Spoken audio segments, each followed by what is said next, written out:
पिछले 6-7 साल से कह रहा हूं, आपकी डिप्लोमेसी फेल है, क्योंकि आप उनको बता ही नहीं सके अभी तक कि हम कहां खड़े हैं। यार या तो फिर जाके खुल खुला के जिस तरह आप नारे मारते हो, झंडे लगा दिए तालिबान के, कह दो भाई हमने किया था, हम साथ हैं उनके। आप उधर एक कदम रख के फिर वापस आ जाते हो, इधर चाइना की तरफ जाते हो, फिर वापस आ जाते हो। इस वक्त आपका ओरिजिनली देखा जब मतलब आपका कोई स्टैंड ही नहीं है, आपकी कोई क्लियर फॉरेन पॉलिसी है ही नहीं है। थोड़ा सा चाइना का थोड़ा सा दबाव आता है तो आप फिर भागने की कोशिश करते हैं अमेरिकन कैंप में, इधर से थोड़ा सा डराते हैं तो फिर आप फिर सी पैक पे चढ़ जाते हैं।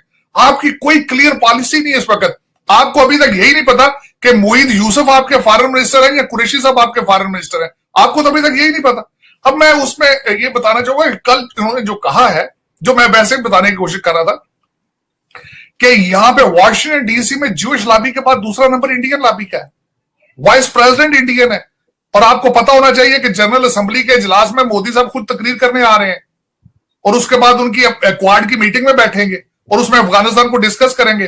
बल्कि यहां पे तो ये मीडिया में कहा जा रहा है कि जो आपने जो डोसियर दिया है, आपको पता है कि आपके उन्होंने बेइज्जती करनी जनरल असेंबली के इजलास में, और आपने उससे पहले एक डोसियर छोड़ा ताकि कुछ न्यूट्रलाइज किया जा सके उसको। लेकिन जनरल असेंबली में आप इमरान खान साहब तो मेरा ख्याल है टेलीवाइज करेंगे वहां से बैठ के जो अपना स्पीच है, लेकिन मोदी साहब यहाँ पे आ रहे हैं सिर्फ पीआर के लिए आ रहे हैं। वो ना सिर्फ जनरल असेंबली में बोलेंगे, उनकी 1-to-1 मीटिंग है उनकी बाइडेन साहब के साथ भी और एडमिनिस्ट्रेशन के साथ भी, सारी फुल फ्लैज उनका पूरे का पूरा आंट्राज जो सारी कैबिनेट है वो आ रही है। और उसके बाद क्वाड की मीटिंग होगी। उसके बाद देखिए मैं थोड़ा सा बताना चाहता हूं, जो मैं पहले आपको मैंने अर्ज भी किया था कि इंडिया की डिप्लोमेसी के बारे में बात करूंगा, मैं उसके तनाजर में थोड़ा सा बात करना चाहता हूं। सबसे पहले तो ये अगर ग्रुपिंग हो रही है तो उस ग्रुपिंग में आप पाकिस्तान तो चाइना के साथ सारा कुछ अपने एक बास्केट के अंदर सारे एग्स डाल के बैठ गया है, जो मेरे ख्याल में नहीं करना चाहिए था। इनको बैलेंस करनी चाहिए थी चीजें, लेकिन इनसे हो नहीं रही क्योंकि डॉलर जो है वो ज्यादा इस वक्त चाइना से आ रहे हैं। अल्टीमेटली उनकी सिंपथी उनके साथ है, रिलेशनशिप भी उनके साथ है, क्योंकि हमारे हर डिसीजन के पीछे डॉलर बेस होती है। लेकिन इस वक्त दूसरी दुनिया में क्या हो रहा है, सबसे पहले तो जो मेरे लिए अलार्मिंग था कि मोदी साहब ने ईस्टर्न इकोनॉमिक फोरम में स्पीच दी। उन्होंने रशिया के साथ अपने रवाबत बढ़ा रहे हैं, ऑस्ट्रेलिया के साथ 2-on-2 उनकी जो मीटिंग हुई उसके साथ उनके डिफेंस मिनिस्टर और जयशंकर साहब की। उसके बाद उसमें ये देखें कि ब्रिक्स में मोदी साहब बोले, और वो मेरा मकसद the way they are making their new relationship and nexuses उसमें वर्सेस आप कहां हैं। हर बंदा यहां पे नारे बड़े लगाए गए कि अगले दिन आपने 4 लोगों की बैठ के जो उनके इंटेलिजेंस के हेड है उनकी बैठक कराई। मैं उस बैठक के बारे में बताना चाहता हूं कि हर बंदा जो है इंडिया से होके वापसी पे रुका आपके पास। वो आप ये मेरा इस वक्त सबसे बड़ा क्वेश्चन मार्क पाकिस्तान के लिए ये है कि अगर तालिबान किसी चीज से स्लिप होते हैं, बल्कि उसमें चांसेस ज्यादा है, उसकी वजह यह है क्योंकि तालिबान एक ग्रुप का नाम नहीं है, वो तो 18 डिफरेंट ग्रुपों का नाम है। उनके अंदर कंसेंसस होना उनका अपना बड़ा मुश्किल है, क्योंकि वो मुख्तलिफ पार्टियां, आज देखें ना, हजारा ब्रिगेड उन्होंने बनाया था, हजारा लोगों को उन्होंने रिप्रेजेंटेशन नहीं दी।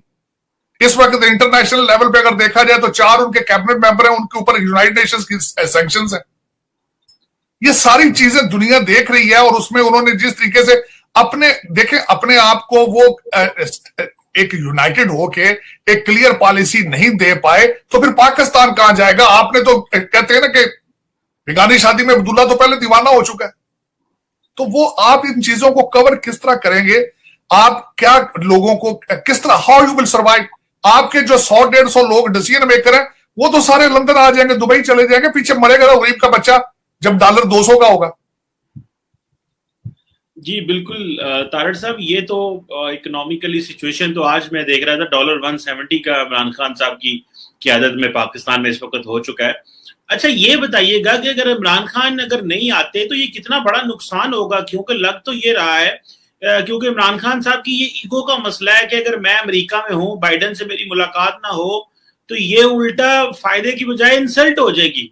तो ये आप क्या समझते हैं कि इमरान खान तो चलो एक बाइडेन क्या नाम है, मोदी जी तो चलो एक मल्टीलैटरल फोरम, क्वाड और बड़ा कुछ डिस्कस करने आ रहे हैं, तो हमारा वज़ीर-ए-आज़म अगर अमेरिका ना पहुंचा तो ये तो अगर ऑनलाइन खिताब किया तो हमें तो इस वक्त अग्रेसिव डिप्लोमेसी की जरूरत है, दुनिया को बताने की जरूरत है कि अफगानिस्तान में हमारा क्या मौकफ है, माजी में हम क्या थे और अभी क्या है, एक दुनिया के साथ इंगेज होने की जरूरत है। तो आप समझते हैं इमरान खान साहब अमेरिका पहुंच पाएंगे और डायलॉग करेंगे, या कि वो वेब पे यहीं पे बैठ के दुनिया को बताएंगे? चीमा साहब, मैं शुरू से इस चीज को कहता था, हमारे हर डिसीजन के पीछे डॉलर होते हैं। जब इन्होंने दोहा में जाके तालिबान को उनके साथ बिठाया था तो अपने इन्होंने नेशनल को इंटरेस्ट को देखा था। आज जो लोग आपके फॉरेन मिनिस्टर पाकिस्तान में आए तो आपको पता है डिस्कशन ज्यादा क्या हुई है, फैटफ के बेस पे हुई है और आईएमएफ का प्रोग्राम सस्पेंडेड है, उसकी पेमेंटों के बारे में बातें हुई है, कश्मीर की बात नहीं हुई है, पाकिस्तान के इंटरेस्ट की बात नहीं हुई है।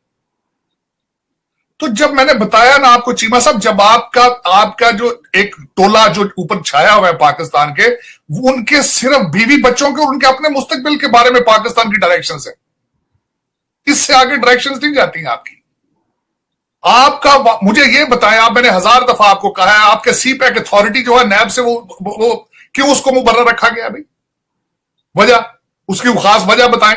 आपके 7 अरब का डाका मारा है आपके पप्पू बादशाह ने, उसके बाद रिंग बादशाह जो हमारे पीर बादशाह, रिंग बादशाह, उन्होंने किया। कोई जवाब है किसी का? ये मदीने की रियासत में ये होना, हाथ में तस्बीह पकड़ के हमें तस्बीह दिखा देते रियासत मदीना।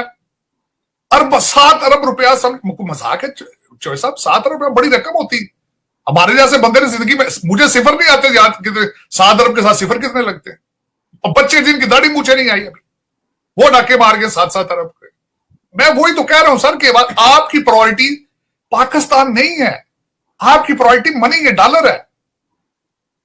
और इन चीजों का जवाब कौन? मैं चौधरी साहब आज बताता हूं, 1985 में मैं पंजाब यूनिवर्सिटी हॉस्टल में बैठ के मैंने कहा था, मैंने एक गोल्ड मेडलिस्ट को रोते देखा था, उसको जॉब नहीं मिल रही थी, वो भी मैथ में।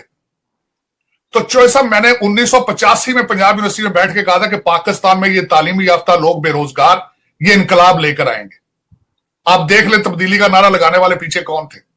पढ़े लिखे बेरोजगार थे सारे। आज कहां है? आज कहां है? वो कहां जाएंगे? चौधरी साहब, मैं 2 डिग्रियां अमेरिका से 2 पोस्ट ग्रेजुएट डिग्रीज लेके जाऊं, मुझे चपरासी ना रखे पाकिस्तान में कोई। इन हालात में, और जब मैं अगले दिन, बल्कि एक जगह मुझे सख्त शर्मिंदगी हुई मैं देखता रहता हूं पाकिस्तान के आपके वजीर खारजा जितने आए, एक दिन बारिश हो रही थी तो जहाज से वजीर खारजा निकला, उसने खुद अपनी छतरी पकड़ी थी, हमारे पीर बादशाह के पीछे 2 बंदे खड़े थे छतरियां पकड़े। मैं कसम खुदा, मैं हैरान, मैं कहता हूं वाह भाई वाह, मैं कह वाह वाह, माशाल्लाह माशाल्लाह, कर गए तरक्कियां दूसरी। लेकिन उसमें ना देखे, ना इंटरनल है, आप ना इंटरनल कोई सुकून है, ना बाहर से सुकून है। बल्कि चीमा साहब चाहूंगा एक और मुझे आप फेवर दे, बल्कि यहां पे 3 कंपनियां हैं, उनको लॉबी करने के लिए हायर किया गया था। मैं चाहूंगा आप उनपे एक प्रोग्राम जरूर करें। उनपे एक बंदे ने यहां किया था, जर्नलिस्ट ने, वो उन अपार्टमेंट्स में, वो उन जगहों पे उसने मिलने की कोशिश की उन लॉबियों को, वो एग्जिस्ट ही नहीं करते। वो अपार्टमेंटों के एड्रेस लिखे हुए हैं वहां पे, अपार्टमेंटों के एड्रेस हैं, लॉबियस नहीं है, जिनको लाखों डॉलर पाकिस्तान के दिए गए हैं। अगर आज के 21st सेंचुरी में, आज इतने क्रूशल हालात में, अगर आप अमेरिका में लॉबियस हायर करने के आड़ में आप पाकिस्तान को टीका लगाते तो आपको आप कहां जाएंगे? आपको जनरल असेंबली में बुलाएगा? क्योंकि आपके लॉबियस तो है ही नहीं है, आप खा गए उनके पैसे। तो ये तो तब होता है जब नेशनलिज्म हो आपके अंदर, नेशनलिज्म। ये तो चीमा साहब, इसका जवाब मैं वॉशिंगटन डीसी में बैठ के, मेरे पास कोई नहीं, सिवाय आंसुओं के और खून के आंसुओं के अलावा कुछ